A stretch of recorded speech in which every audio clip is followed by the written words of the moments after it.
उत्तर प्रदेश के मुसलमानों, क्या तुमने नहीं देखा कि कैसे समाजवादी ने यादवों को मुत्तहिद किया और समाजवादी पार्टी के बाप और बेटे मुख्यमंत्री बन गए। उत्तर प्रदेश के मुसलमानों, क्या आपने नहीं देखा कि कैसे कांशीराम ने अपनी जिंदगी को अपने दलित समाज को उठाने के लिए लगा दी। आज उस समाज का एक नहीं कई मर्तबा बहन जी उसकी मुख्यमंत्री बन गई उत्तर प्रदेश की। उत्तर प्रदेश के मुसलमानों, क्या तुम नहीं देख रहे हो कि उत्तर प्रदेश में ठाकुरों की एक सियासी ताकत है। उत्तर प्रदेश के मुसलमानों, क्या तुम ये नहीं देख रहे हो कि ब्राह्मण समाज की एक सियासी ताकत और अहमियत है। उत्तर प्रदेश के मुसलमानों, क्या तुम नहीं देख रहे हो कि राजभर और बनियों की एक सियासी ताकत है। उत्तर प्रदेश के मुसलमानों, बताओ क्या कुर्मियों की ताकत नहीं है। ये बाराबंकी का जिला है, यहां पर समाजवादी के एक बहुत बड़े बेनी प्रसाद वर्मा लीडर होते थे। क्या बेनी प्रसाद वर्मा ने अपनी जिंदगी नहीं लगा दी यहां पर कुर्मी समाज को उठाने के लिए, उनकी सियासी ताकत दिखाने के लिए? बताओ उत्तर प्रदेश के मुसलमानों, तुम 19% हो और उसके बावजूद भी ना तुम्हारी वोट की अहमियत, ना तुम्हारी जान की कीमत, ना तुम्हारे मसाइल का हल, ना नौजवानों के लिए रोजगार का कोई मसला। पुलिस का जुल्म होता है तो कोई आवाज नहीं उठाता। उत्तर प्रदेश के मुसलमानों, अगर ये तमाम मसाइल की आपको शिकायत है तो मेरी आपसे गुजारिश है कि मर्ज का इलाज हमारे पास है। ये मर्ज का इलाज हमारे पास है और उस मर्ज का इलाज ना समाजवादी पार्टी के पास है, ना कांग्रेस के पास है। इस मर्ज का इलाज, ये मर्ज याद रखो, ये मर्ज बहुत बढ़ चुका है। ये मर्ज, ये डिजीज बहुत बढ़ चुकी है। अब इस मर्ज का इलाज करना है। इलाज आप कैसे करेंगे? जज्बाती तकारीर से नहीं, नारों से नहीं, थाली मार कर नहीं, बल्कि अपनी पार्टी के उम्मीदवारों के हक में वोट देकर, उनको विधायक बनाकर, उनको असेंबली में भिजाकर, उनको सांसद बनाकर, पार्लियामेंट में भिजाकर। इस मर्ज का इलाज सिर्फ यही है कि मुत्तहिद हो जाइए, अपने वोट से अपने पार्टी को और अपने कैंडिडेट्स को कामयाब करिए। बेनी प्रसाद वर्मा ने जिंदगी लगा दी अपने कुर्मी समाज को उठाने के लिए। आज उत्तर प्रदेश में कुर्मी समाज को इज्जत की निगाहों से देखा जाता है।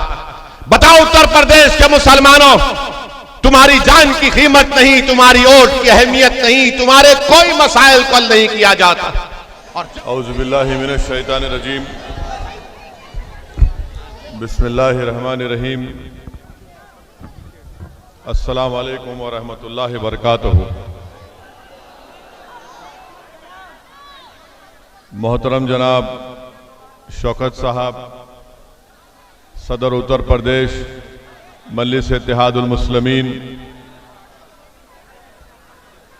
जनाब विकास श्रीवास्तव साहब, खतीब अलवी साहब, हमारे कौमी स्पोक्स पर्सन मोहतरम जनाब आसिम वक़ार साहब, अब्दुल्ला हुसैन साहब और ज़िले के मजलिस इत्तेहादुल मुस्लिमीन के तमाम जिम्मेदारान, मेरी इज़्ज़तदार माँ और बहनों, अज़ीज़ दोस्तों, आप तमाम का बेहद शुक्रिया कि आपने अपना कीमती वक्त निकाल कर आज के जलसे में शिरकत की। मैं आपसे सिर्फ ये गुजारिश करने आया हूँ कि आने वाले विधानसभा के चुनाव में आप सब लोग मुत्तहदा तौर पर अपने वोट का इस्तेमाल करिए और उत्तर प्रदेश में मेरी आप तमाम से अपील है कि इस बार इंशाअल्लाह ताला हमको जिस तरह उत्तर प्रदेश में दीगर बिरादरियों ने, कास्ट ने अपनी अपनी एक सियासी लीडरशिप को बना दिया, ये ज़रूरी है, वक्त का तकाज़ा है और हालात मुल्क के जो जिस तरीके से तेज़ी से तब्दीली पैदा हो रही है, आए दिन हम देखते हैं कि उत्तर प्रदेश में दलितों पर, मुस्लिम अक़लियत पर, कमज़ोरों पर हुकूमत की तरफ से फ़िरक़ा परस्त तंजीमों की तरफ से जो मजालिम ढाए जा रहे हैं, जो नाइंसाफियों के दौर से हमको गुजरना पड़ रहा है, मेरे अजीज दोस्तों, मेरे बुजुर्गों, मेरी इज्जतदार माँ और बहनों, मेरी आपसे गुजारिश है कि उत्तर प्रदेश में मुसलमानों को अपनी एक सियासी लीडरशिप बनाना जरूरी है। और ये लीडरशिप जब आपकी दुआओं से, आपके वोट से बनेगी तो यकीनन भारत मजबूत होगा, उत्तर प्रदेश में मजबूती आएगी, फिरका परस्ती में कमी होगी और जो मुसलमानों को उनका हक नहीं दिया जाता, हम उन हुकूक को हासिल कर पाएंगे। तो मेरी आप तमाम से यह अदबन गुजारिश है कि मुत्तहदा तौर पर अपने वोट का इस्तेमाल करिए और मजलिस इत्तेहादुल मुस्लिमीन के उम्मीदवारों को कामयाब और कामरान करिए। मुझे यहाँ पर अभी हमारे विकास श्रीवास्तव साहब ने बताया कि आपकी विधानसभा में यहाँ पर बहुत से मसाइल हैं जिसकी लिस्ट हमको दी गई कि मदरसे जो जदीद कारी है उसके असातिज़ा को 2017 से उन टीचर्स को तनख्वाह नहीं दी गई, किसानों को खाद के लिए कतारों में लगना पड़ता है, लाठियां खानी पड़ती हैं और उनको खाद नहीं मिलती, मजबूरन किसान भाइयों को ब्लैक में खाद खरीदना पड़ता है। मैं पूछना चाहता हूं योगी सरकार से कि किसानों को यहां पर खाद क्यों नहीं फराहम की जा रही है और क्यों ब्लैक मार्केटिंग खाद की हो रही है, फर्टिलाइजर की हो रही है। ये पूरा बाराबंकी का जिला, यहां पर सबसे ज्यादा मिठा में पेपरमिंट जो उसका एमएसपी यहां पर तय नहीं किया गया। मेरे अजीज दोस्तों और बुजुर्गों, ये आपके विधानसभा के और बाराबंकी जिले के ये मसाइल हैं। अक्टूबर में यहां पर सरयू नदी के किनारे जितने गांव थे, अक्टूबर में इतनी बड़ी बारिश हुई, आप देखते हैं कि गन्ने की खेत मुतासिर हुई, क्या क्या वहां पर किसानों को तकलीफ नहीं उठाना पड़ा। उसका जो काम था वो काम भी योगी सरकार मुकम्मल नहीं कर सकी। मेरे अजीज दोस्तों और बुजुर्गों, इस जिले में बड़ी तादाद में हमारे अंसारी भाई रहते हैं, वो मेरी इस बात से मुत्तफिक होंगे कि हैंडलूम और पावरलूम को बुरी तरह से मुतासिर करके रख दिया गया, बल्कि एक्सपोर्ट पॉलिसी में तब्दीली के बाद आज उनको बहुत बड़ी तकालीफ और मुश्किलात का सामना करना पड़ता है। मेरे अजीज दोस्तों और बुजुर्गों, हमारे अंसारी भाइयों को आज आप देखते हैं कि बिजली की कीमतों में इतना इजाफा कर दिया गया कि आज वो अपना पावरलूम और हैंडलूम की वो छोटी इंडस्ट्री को भी नहीं चला पाते। यानी हर महाज पर बीजेपी की सरकार हर महाज पर नाकाम साबित हो गई। और हद तो ये हो गई कि अगर हमारा कोई नौजवान बच्चा बैरूनी मुल्क जाना चाहता है काम करने के लिए और अगर पासपोर्ट बनाता है तो पासपोर्ट के लिए बगैर 1000 या 2000 रुपये रिश्वत दीजिए तभी उसका पासपोर्ट बनता है, उसका क्लियरेंस किया जाता है। और मोदी जी दिल्ली में बैठकर बोलते ना खाऊंगा ना खाने दूंगा, मगर यूपी की पुलिस को खाने दूंगा।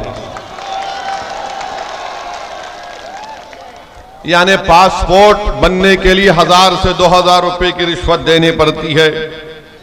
प्रधानमंत्री आवास योजना जो ग्रामीण में, आप बेहतर जानते हैं कि जब तक 20 से 30 हजार का कमीशन नहीं दिया, प्रधानमंत्री ग्रामीण में भी घर नहीं मिलता किसी को। मेरे अजीज दोस्तों और बुजुर्गों, एक लंबी फेहरिस्त है कि यहां पर जो काम नहीं किए गए। यहां पर मजलिस के उम्मीदवार को जिला परिषद के इलेक्शन में कामयाबी भी मिली थी, मगर प्रशासन ने और हुकूमत ने हारने वाले को सर्टिफिकेट दे दिया जिसका ताल्लुक समाजवादी से था। इंशाअल्लाह ताला तुमने सर्टिफिकेट तो ले लिया, मगर इस विधानसभा में मजलिस कामयाब होगी और यहां से बीजेपी और तुमको हराएगी इंशाअल्लाह ताला। मेरे अजीज दोस्तों और बुजुर्गों, ना सिर्फ ये बल्कि यहां पर जो जिला दवाखाना है वहां पर हमारे महिलाओं को अगर वो प्रेग्नेंट होती हैं, हामिला होती हैं, तो उनको वहां पर कई वैकेंसियां हैं डिस्ट्रिक्ट के अस्पताल में, मगर योगी सरकार उन वैकेंसीज को पूरा नहीं करती। और अगर कभी रात में खुदा ना खास्ता हमारी किसी बहन को अस्पताल जाने की जरूरत पड़ती तो गवर्नमेंट के उस अस्पताल में कुछ नहीं होता, प्राइवेट अस्पताल में जाकर उनका इलाज कराना पड़ता। मेरे अजीज दोस्तों और बुजुर्गों, मेरी इज्जतदार माँ और बहनों, मैं आपको ये भी बताने आया हूं कि पिछले 5 साल से बीजेपी की सरकार है और एक मंसूबाबंद तरीके से बीजेपी ने मुसलमानों में जो हमारे कुरैश बरादरी हैं और अंसारी बरादरी हैं, जो मुनकर भाई हैं, उनको माशी तौर पर बर्बाद करने की पॉलिसी बनाई गई। उनको बेरोजगार करने की पॉलिसी बीजेपी बनाती रही।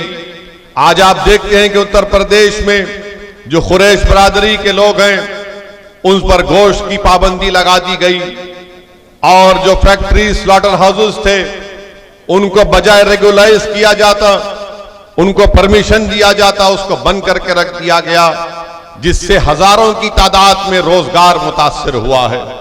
और फिर हमारे अंसारी भाई हैं, पावरलूम और हैंडलूम का मामला है, एक्सपोर्ट पॉलिसी बदल दी गई और उस एक्सपोर्ट पॉलिसी के बदलने की वजह से और बिजली में उसकी कीमतों में इजाफा करने से आज आप देख रहे हैं कि ये लोग भी आज परेशानी के आलम में अपनी जिंदगी को गुजार रहे हैं। यही